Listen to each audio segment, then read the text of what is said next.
les particularitats que té la catedral de València és que té 3 portes diferents, cadascuna d'un dels grans estils arquitectònics. Aquesta és la barroca, a la nostra dreta la romànica i a l'esquerra la gòtica. Ens crida l'atenció molt quan nosaltres pensem en la porta d'una catedral, doncs imaginem Santiago de Compostela, fins i tot Notre Dame, no? I són catedrals que tenen una portada pues, espectacular. I nosaltres tenim aquesta merdeta estreteta que, a més, clar, ¿de què? Perquè l'entrada a la catedral se feia des d'un carrer estretet, que era aquest. Tot això eren cases.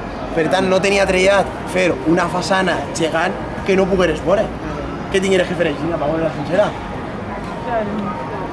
La façana a París que s'ha fet mal, parlant, que s'ha fet mal, no, molt estreteta, però el motiu era per això, que quan se va fer l'entrada a la catedral no era així, val?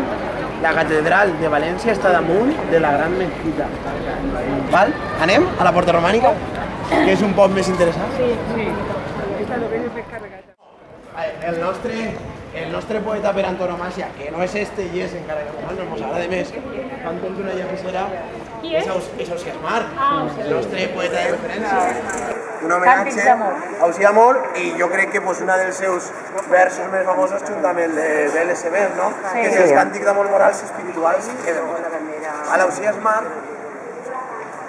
és l'exemple d'escriptor, poeta, renaixentista per excel·lència, que sap conjugar aquesta faceta de poeta en la de cavaller, va estar lluitant en les campanyes a Itàlia, va ser el falconer real, a més tenia molta relació amb la noblesa de l'època i va ser cunyat del Joanot Martorell, que és l'escriptor del Tirant lo Blanc. La porta romànica de la catedral és la més antiga.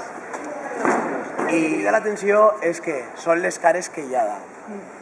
Jaume I li rep este homenatge als cavallers, i ahí estan les 7 parelles, ells i les seues dones i els noms. Tot això per què se fa? Se fa perquè quan Jaume I pren el projecte de conquerir Mallorca, de conquerir les illes, els aragonesos no volen participar. Però després de conquerir les illes, quan se planteja el projecte de conquerir València per segona volta, perquè ell ja ho havia intentat quan era jove, els aragonesos veuen la possibilitat d'adjuntar un territori que li pot donar una eixida al mar. Però aleshores Jaume I, quan conquereix aquestes terres, diu, pensa que el millor és no donar-les ni a Catalunya ni a Aragó per a que no se peguen entre elles, i crea un nou regne, que és el regne de València. I en el llibre del repartiment organitza el repoblament del nou regne, donant les terres del litoral més fèrtils als catalans i les de l'interior als castellans.